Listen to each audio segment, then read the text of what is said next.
हरे कृष्णा राधे राधे। गौरी शंकर सीताराम जय पार्वती शिव सीताराम। ओम नमः शिवाय। हर हर महादेव। आप सभी माताओं और बहनों को हरतालिका तीज की ढेर सारी शुभकामनाएं। माता रानी आप सभी के उपवास स्वीकार करे और आप सभी को इस निर्जल व्रत को रखने की शक्ति और सामर्थ्य प्रदान करे।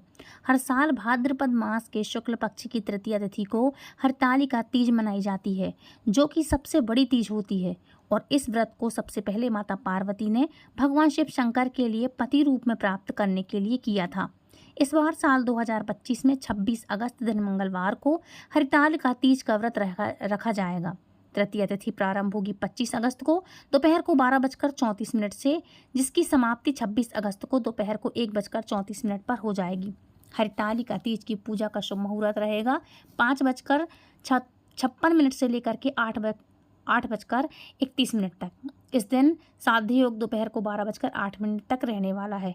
ब्रह्म मुहूर्त भी विराजमान रहेगा और उसके बाद शुभ योग सारा दिन रहने वाला है, इसलिए आप इस समय में पूजा कर सकते हैं। यदि समय की बात करें तो हम पहले की वीडियो में भी आपके लिए सारा कुछ बता चुके हैं, संपूर्ण जानकारी दे चुके हैं, व्रत कथा सुनाई है मैंने आपको, और पिछली वीडियो में जाकर आप देख सकते हैं पूरे शुभ मुहूर्तों के बारे में मैंने आपको बतलाया है। आज हम बात करेंगे कि इस हरतालिका तीज में हमें कौन कौन सी चीज़ें हैं जो रखना चाहिए, इसमें कौन कौन सी ज़रूरी चीज़ें हैं जो हमारे लिए लिस्ट बना के रख लें आप, और आपको पूजा में कोई दिक्कत ना हो। तो हम इसकी लिस्ट तैयार करते हैं और आप हो सके तो 1 या 2 दिन पहले मार्केट जा कर के सारी चीज़ें लेकर के आइएगा, ताकि आपको व्रत में कोई भी परेशानी ना हो। हरतालिका तीज का व्रत केवल एक साधारण व्रत नहीं है, बल्कि माँ पार्वती और भगवान शिव के पवित्र मिलन की स्मृति से जुड़ा हुआ होता है। ये पर्व इस दिन की पूजा इतनी इम्पोर्टेंट होती है कि अपना अपना इसका अलग अलग महत्व होता है, क्योंकि हर फूल, हर पत्ता और हर एक अर्पण समर्पण माँ पार्वती के प्रति हमारी श्रद्धा का भाव का प्रतीक होता है। इसलिए हमें हर चीज़ की ज़रूरत होती है। पूजा में जो जो चीज़ें सामग्री हैं आप नोट कर लीजिएगा, जो मैं आपको बताने जा रही हूँ। परंतु शास्त्रों में यह भी स्पष्ट कहा गया है कि अगर किसी भी कारणवश कोई भी सामग्री उपलब्ध ना हो पाए तो इसे मन में किए गए भावपूर्ण अभाव से वो ना करें कि अरे अब आपका दिमाग खराब हो गया, मन खराब हो गया। जी नहीं, आप इसको भक्तिपूर्वक भावपूर्ण से अर्पित करें। भगवान को अर्पित करेंगे तो सभी देवता पूर्ण श्रद्धा से आपकी सभी चीज़ों को स्वीकार करते हैं। सच्चे मन और प्रेम से भक्ति से की गई पूजा में कोई भी दोष नहीं निकाला जा सकता, बल्कि ये हृदय का भाव होता है जो सबसे बड़ी पूजा सामग्री मानी जाती है। इसलिए हरतालिका तीज की पूजा करते समय सबसे पहले तो यह विश्वास रखें कि आपका हर आवाहन, हर पुष्प, हर धूप, दीप, मंत्र, एक चंदन का अक्षत का टुकड़ा ही भगवान को प्रसन्न कर सकता है। भगवान शिव भक्त अवश्य ही पहुंचाते हैं अपना आशीर्वाद भक्तों तक। और भक्त की किसी भी प्रकार की पूजा की सामग्री में यदि बेलपत्र या केवल किसी भी प्रकार का कोई चीज़ नहीं है तो केवल भाव से ही आप चढ़ा सकते हैं। इसमें कोई कमी नहीं होती, बस भाव होना चाहिए। तो चलिए जान लेते हैं हरतालिका तीज की आवश्यकता अनुसार पूजा सामग्री, इसमें क्या क्या लगेगा, क्या नहीं लगेगा। इनमें अगर किसी भी सामग्री का अभाव हो तो आप मन से भाव करते हुए भगवान को और अपनी देवी माँ पार्वती को अर्पित कर सकती हैं, और नहीं तो पहले से तैयारी कर लें ताकि कोई परेशानी हो ही ना। वैसे तो इस दिन पूरे विश्व में पूरे शिव परिवार का पूजन किया जाता है और मिट्टी से ही शिवलिंग या संपूर्ण परिवार शिव जी का बनाया जाता है, निर्माण किया जाता है। इसके लिए आप भगवान गणेश, भगवान शिव और माता पार्वती की नंदी सहित सबकी मूर्तियां बनाएं। अच्छा, नंदी और माता पार्वती की सखियां मिट्टी से बना सकती हैं। ऐसा ना कर पाए तो प्रतिमा या फिर तस्वीर की पूजा भी आप कर सकती हैं। लकड़ी की चौकी चाहिए होगी, जिस पर बिछाने के लिए साफ स्वच्छ वस्त्र चाहिए पीले कलर का। कलश और पानी वाला नारियल, अक्षत यानी चावल जो टूटे हुए ना हो, रोली, पुष्प और पत्ते, धूप, दीप, रुई की बाती, घी, फल और मिठाई, मौली, सिंदूर, महावर, मेहंदी और श्रृंगार सामग्री खास तौर पर सुहागन महिलाओं के लिए आप माता पार्वती को अर्पित करने के लिए भी चढ़ाएंगी, जिसमें से 16 श्रृंगार होते हैं। 16 श्रृंगार की जो भी सामग्री आपके पास हो वह आप अवश्य ही रखें। सुपारी, पान, लौंग, इलायची, नई चुनरी या वस्त्र।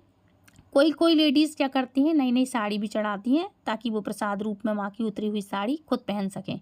तो साड़ी पार्वती माँ को अर्पित करने के लिए। और आज के दिन भगवान शिव और देवी पार्वती का गठबंधन भी किया जाता है और इस गठबंधन को खास तौर पर जो कुंवारी कन्याएं होती हैं उनके लिए विवाह में अड़चनें आ रही हैं। अगर श्रद्धा के साथ मन ही मन विश्वास रखकर भगवान शिव और देवी पार्वती का यदि गठबंधन करती हैं जो लोग, तो यानी कि जिस तरह से वर और वधू के फेरे कराने के लिए जो पटका बांधा जाता है, अगर वह पटका या फिर पटके के रूप में कलावा बांध करके गठबंधन किया जाए तो विवाह के योग बनते हैं।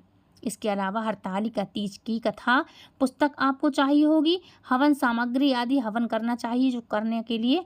और यदि कथा की पुस्तक आपके पास ना हो तो आप मोबाइल आदि के माध्यम से भी कथा का श्रवण कर सकती हैं।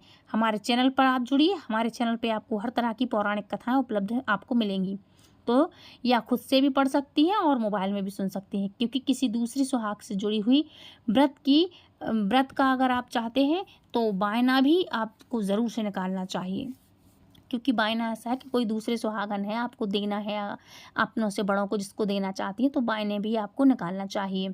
बायने में आप फल, मिठाई, दक्षिणा, वस्त्र और श्रृंगार की कुछ सामग्री रखकर किसी सुहागन महिला को आप भेंट स्वरूप दे सकती हैं। जिठानी है, ननंद है, आपकी सासू माँ है, जिसको भी आप देना चाहती हैं अपने से बड़ों को तो दे सकती हैं। किसी ब्राह्मण इत्यादि के परिवार में अगर आप देती हैं तो ब्राह्मणी को दे सकती हैं। आप बायना निकाल करके रखें। आरती करने के लिए कपूर और मंदिर में चढ़ाने के लिए दक्षिणा आदि आप घर पर ही रख सकते हैं। मिट्टी से शिवलिंग बना रही हैं अगर आप तो शिव परिवार बना ही रही हैं तो ध्यान रखिएगा कि मिट्टी तालाब या नदी के किनारे की हो, नहीं तो आप घर के ही किसी गमले की साफ मिट्टी लेकर के उसमें गंगा जल का छिड़काव करके 1-2 ड्रॉप शुद्ध दूध का छिड़काव करके गंगा जल का पवित्र छींटा लगाने के बाद ही आप उनकी मिट्टी की प्रतिमा बनाएं और मिट्टी साफ जगह की हो। शिव परिवार की प्रतिमा बना के, इसके अलावा गाय के गोबर से भी शिवलिंग की प्रतिमा बना करके उनका भी आप पूजन कर सकती हैं। यदि आप मिट्टी से शिवलिंग बना रही हैं या प्रतिमा बना रही हैं तो आपको हर हाल में अगले दिन व्रत खोलने से पहले ही किसी शुद्ध जगह पर तालाब या नदी किनारे उनका विसर्जन करने के बाद ही व्रत खोलना चाहिए। ध्यान रखिएगा कोई भी पूजन सामग्री खंडित ना हो और ख़ास तौर पर सुहाग की जो भी सामग्री आप चाहें तो वह माता पार्वती को अर्पित कर रही हूँ या बायने के रूप में निकाल रही हूँ या खुद से प्रसाद के रूप में, आशीर्वाद के रूप में आप उन्हें माता पार्वती से सुहाग ले रही हैं, लेते समय कोई भी सामग्री खंडित नहीं होना चाहिए आपको। खास तौर पर मेहंदी, काजल, सिंदूर, चूड़ियाँ देखा होगा आपने बहुत सी चटक जाती हैं, तो इसलिए कहा है कि एक दिन पहले मार्केट जाके आप अपनी शॉपिंग कर लें ताकि जल्दबाजी में कोई भी सामान टूटा चटका या टूटा फूटा ना निकले। या फिर आप लेके आएँ तो पहले से एक साथ अच्छे से देख के लाएँ कि कोई चीज़ अगर खंडित हो भी गई तो पहले ही आप उसे हटा दें। उसके बाद आप पूजा सामग्री को एक थाल में सजा करके पूजा स्थान पर रखें। यदि ये आपके लिए कोई भी दिक्कत परेशानी हो तो कम से कम आप उसको एक्सचेंज कर सकें या फिर उसकी जगह पे कोई दूसरी चीज़ रख सकें। माँ के लिए अगर आप सामग्री एकत्रित कर रही हैं तो उसमें रोली, मोली, चंदन, माहौर, बिछुआ, मेहंदी और सिंदूर, लाल कलर की चूड़ियाँ, हरे कलर की चूड़ियाँ, चुनरी चढ़ा सकती हैं, पायल, बिछुआ, मेहंदी, ये सब चीज़ें आप माँ को अर्पित कर सकती हैं। ध्यान रखिएगा आज के दिन हमें ब्रह्मचर्य व्रत का पालन करना अत्यधिक अनिवार्य होता है, तो कुछ दिन पहले से ही करें। आज के दिन आप पहले से ही, वैसे तो लेडीज़ को व्रत वाले दिन हमेशा ही रखना चाहिए अपने आप को सात्विक तरीके से। एक दिन पहले आप ध्यान रखिएगा भोजन ना करें। आप चाहें तो सर्गी के रूप में भी आप जो भी आप खाती हूँ फलाहार है या कुछ भी है तो 4 बजे के पहले उठ करके आप सर्गी का जो भी आप खाना चाहती हैं वो आप खा सकती हैं। सर्गी वगैरह है जो भी आप लेती हैं, फल फ्रूट्स जूस वगैरह या आपके यहाँ होता है तो लीजिएगा। एक दिन पहले आप बिना लहसुन प्याज का भोजन करें और भोजन करेंगी तो एक ही टाइम करें। दूसरे दिन सर्गी रात को ऐसे भी खा सकती हैं आप, फैनी वगैरह हैं या ककड़ी वगैरह हैं। स्वच्छ फिर से हो जाएं, आप दातुन वगैरह करें, ब्रश करें और ककड़ी खा लें आप। ककड़ी वगैरह जहाँ खाते हैं कि इससे प्यास भी नहीं लगती और मुंह स्वच्छ हो जाता है। लास्ट में दातुन करने के बाद आप सोएं और फिर सुबह से आप जब उठेंगे तो व्रत का आप संकल्प करेंगे और फिर से दातुन वगैरह करेंगे, नहा धो करके फ्रेश हो करके मंदिर में आएंगे। पूजा स्थल की सामग्री है जो भी आपने रखी हुई है उसको एक बार फिर से देख लें। घर को साफ़ सुथरा करें, मंदिर को साफ़ सुथरा करें, दीप प्रज्वलित करें और उसके बाद जब आप नहा धो के सबसे पहले तो तैयार होंगी तो आप पहले श्रृंगार करें, मांग ज़रूर से भरें, बालों में तेल ज़रूर डालें, है ना। तेल डालने के लिए आप बढ़िया फिर कंघी करें, सुहागों जैसे पूरा तैयार हों आप। उसके बाद पूजा स्थल में आएंगी। जब आप पूजन करेंगी तो ध्यान रखिएगा, जब पूजा करें आप तो सबसे पहले दीप प्रज्वलित करेंगी और दीप जलाने के बाद आपको सबसे पहले अपने व्रत का संकल्प करना होता है। मैंने बहुत सारी वीडियो में बताया, इनफैक्ट हर एक वीडियो में बताया है आपको, हर एक वीडियो में मैंने आपको ये जानकारी दी है कि कोई भी आप व्रत करती हैं तो आपको व्रत का संकल्प जरूर से करनी चाहिए। संकल्प करेंगे तो संकल्प के बिना अगर आप नहीं करेंगी तो कोई भी व्रत संपन्न नहीं होता है, अपूर्ण नहीं होता। इसलिए हर एक व्रत की आपको सबसे पहले जो भी करें आप उसका संकल्प ज़रूर करें। तो संकल्प करेंगे, उसके बाद आपका व्रत आप अपना प्रारंभ करेंगे, है ना। इसमें नियम क्या होते हैं तो देखो, इसका महत्व ये होता है कि हिंदू मान्यता के अनुसार पति की लंबी आयु और मनचाहा वर पाने के लिए हरतालिका तीज का व्रत निर्जल रखा जाता है। यदि आप हरतालिका तीज की पूजा को प्रातः काल के शुभ मुहूर्त में किसी भी कारण से यदि ना कर पाएँ तो आप प्रदोष काल में इस पूजा को ज़रूर से करके पुण्य फल की प्राप्ति कर सकती हैं। ये उनके नियम होते हैं, है ना। अगर आप प्रेग्नेंट हैं, पीरियड्स आ गए हैं या कोई परेशानी है या प्रॉब्लम में है या छोटी बच्चे हैं आप जिसको आप फीड कराती हैं तो आपकी जगह पे आपके हस्बैंड भी व्रत रख सकते हैं। और जिनकी शादी जल्दी नहीं हो रही हो, चाहे वो जेंट्स हो या लेडीज़ हो, तो वो भी व्रत रख सकते हैं। फुलहरा बांधे रात भर जागरण करते हैं। और जिस दिन आप सरगी खाते हैं, अच्छा एक बात और बता दूं तो रात के समय आप दूध और फैनी होती है, जो आपने देखा होगा छोटी छोटी लच्छेदार फैनी आती हैं, तो वो दूध के साथ एक रात पहले आप खा सकते हैं। समय से खा लें ताकि इसमें आपको भूख ना लगे, क्योंकि ये व्रत निर्जल रखा जाता है, ठीक है। अच्छा, ये मैंने बताया जिन जिन की शादी नहीं हो रही है तो वो लोग भी इस व्रत को करती हैं, तो इससे आपकी जल्दी शादी के योग बनते हैं, है ना। तो इस तरह से आप ये चीज़ें करेंगे तो आपकी शादी के जल्दी से योग ज़रूर से बनने लगेंगे, है ना। हरतालिका तीज व्रत कथा के अनुसार पूर्व जन्म में देवी पार्वती ने भी भगवान शिव को पति रूप में पाने के लिए कठोर तपस्या की थी, इसलिए उनको पति रूप में भगवान शिव मिले। इसलिए कहा जाता है कि हरतालिका तीज में कुंवारी कन्याएं भी ये कथा करें और इस तरह से जैसे मैंने आपको नियम बता रखे हैं वैसे करें, चारों पहर की पूजा करें, तो आपको भी अपने मन चाहा घर और वर जीवन साथी ज़रूर से मिलेगा, है ना। इस तरह से आप कर सकती हैं। तो माँ पार्वती की तो मैंने संपूर्ण जानकारी बता दी आपको कि आपके लिए उनके लिए क्या क्या चढ़ाना चाहिए सुहाग की सामग्रियों में।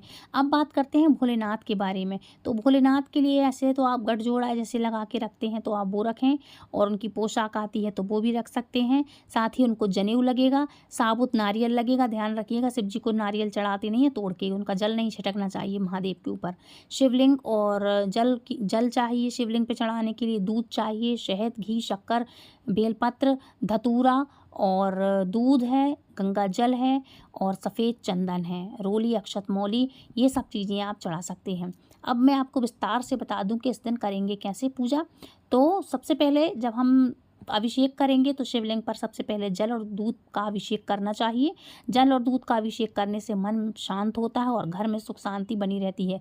ऐसा करने से भगवान शिव खुश होते हैं और वे भक्तों को आशीर्वाद देते हैं।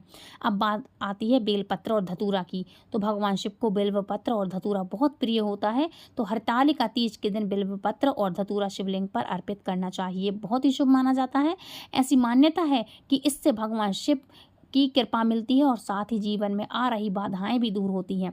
बिल्व पत्र चढ़ाते समय ओम नमः शिवाय मंत्र का जाप जरूर से कर सकते हैं या फिर श्री शिवाय नमस्तुभ्यम का जाप कर सकते हैं। और अब बात आती है शमी पत्र की। तो शमी पत्र के पत्तों को भी शिवलिंग पर अर्पित करना बहुत ही फायदेमंद होता है, फलदायी होता है। शमी पत्र शिवलिंग पर चढ़ाने से शनि के अशुभ प्रभाव कम होते हैं और साथ ही इस उपाय को करने से धन संबंधी समस्याएं भी दूर होती हैं और घर में सुख समृद्धि आती है। अक्षत चढ़ाएं, ध्यान रखिएगा कोई भी चीज़ किसी भी देवी देवता को भगवान को आधी नहीं चढ़ाते, अपूर्ण चीज़ नहीं चढ़ाते, खंडित चीज़ नहीं चढ़ाते। जैसे अक्षत मतलब चावल चढ़ाएंगे तो आप उसको पूरा चढ़ाएं।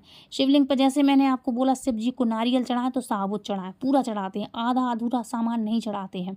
अच्छा, पूजा के दौरान शिवलिंग पर अक्षत और चंदन जरूर चढ़ाएं, इससे जीवन में शांति आती है और अक्षत को अपूर्णता का प्रतीक माना जाता है। कहा जाता है कि इस उपाय को करने से घर के अन्न और धन की कभी कमी नहीं होती है, इसलिए ये उपाय आप आज के दिन ज़रूर से करेंगे।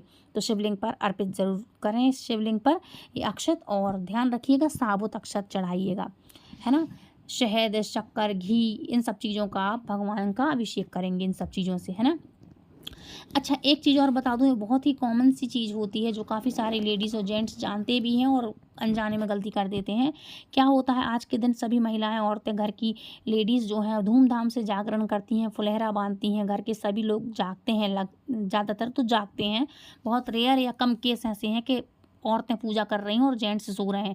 काफ़ी जगहों पर ये गलती भी देखी जाती है कि नीचे लेडीज़ पूजा कर रही हैं और ऊपर छत पे ड्रिंक पार्टी चल रही है, या फिर जुआ, सट्टा, पट्टी खेल रहे हैं लोग, या फिर ताश के पत्ते खेल रहे हैं। तो ये ना करें।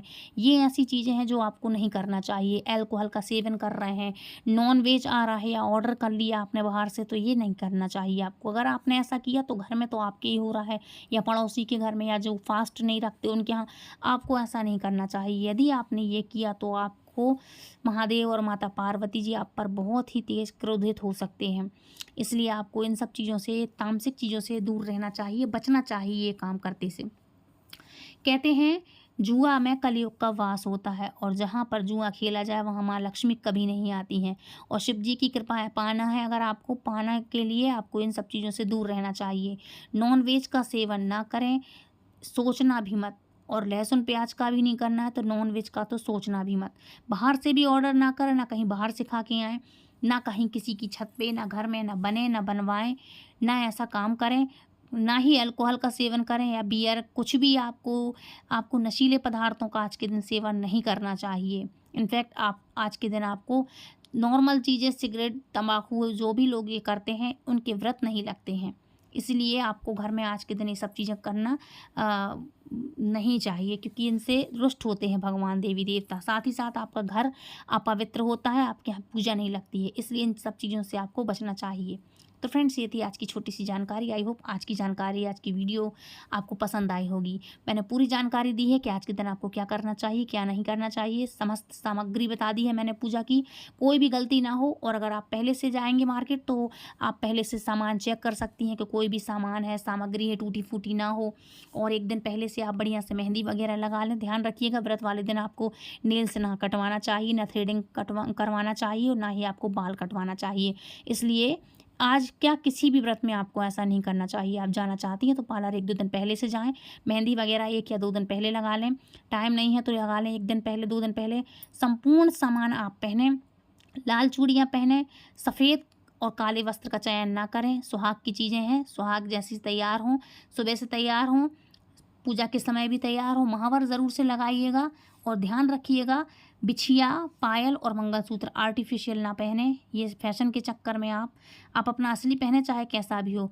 जिन लोगों को, अगर फर्स्ट टाइम जो लोग औरतें व्रत कर रही हैं शादी के बाद, या जो पहले भी करती थी और जिनका शादी के बाद पहला है ये व्रत तीजा का, तो तीज में आपके लिए अपने सुहाग का जो चढ़ा हुआ सामान था आपको वही पहनना चाहिए।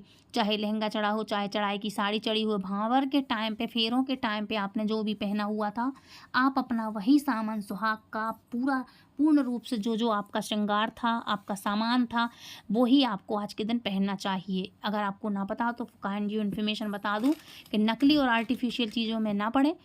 जिनका पहली बार व्रत है वो तो बिल्कुल पूरे सुहाग अपने असली रूप में, जैसे सुहागन थी जब मंडप के नीचे थी आप, वैसे ही आपको आज के दिन तैयार होना चाहिए।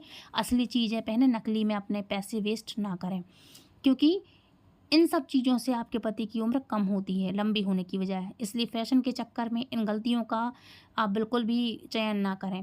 एक चीज़ और, बैगनी कलर का, डार्क या ब्लू कलर के कपड़े बिल्कुल नहीं पहनना चाहिए पूजा में, ये अशुभ होते हैं। सफ़ेद, काले, बैंगनी और ब्लू, इन चीज़ों से आपको बच के रहना चाहिए।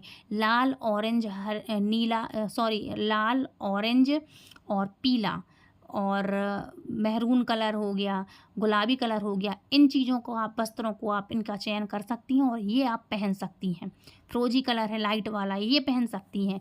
लाइट कपड़े पहने, डार्क ना पहने, क्योंकि ये सुहागनों को शोभा नहीं देते पूजा में। इसलिए आपको इन सब चीज़ों का ध्यान रखना चाहिए। साथ ही साथ ध्यान रखिएगा, मंगलसूत्र अगर अपने पास छोटा सा भी है, असली है, तो आप वो पहने। नकली के चक्कर में, दिखावा के चक्कर में ना पड़े, क्योंकि ये सुहाग की चीज़ें होती हैं, इससे आप खिलवाड़ ना करें। पायलें और बिछिया आपको नकली नहीं पहनना चाहिए।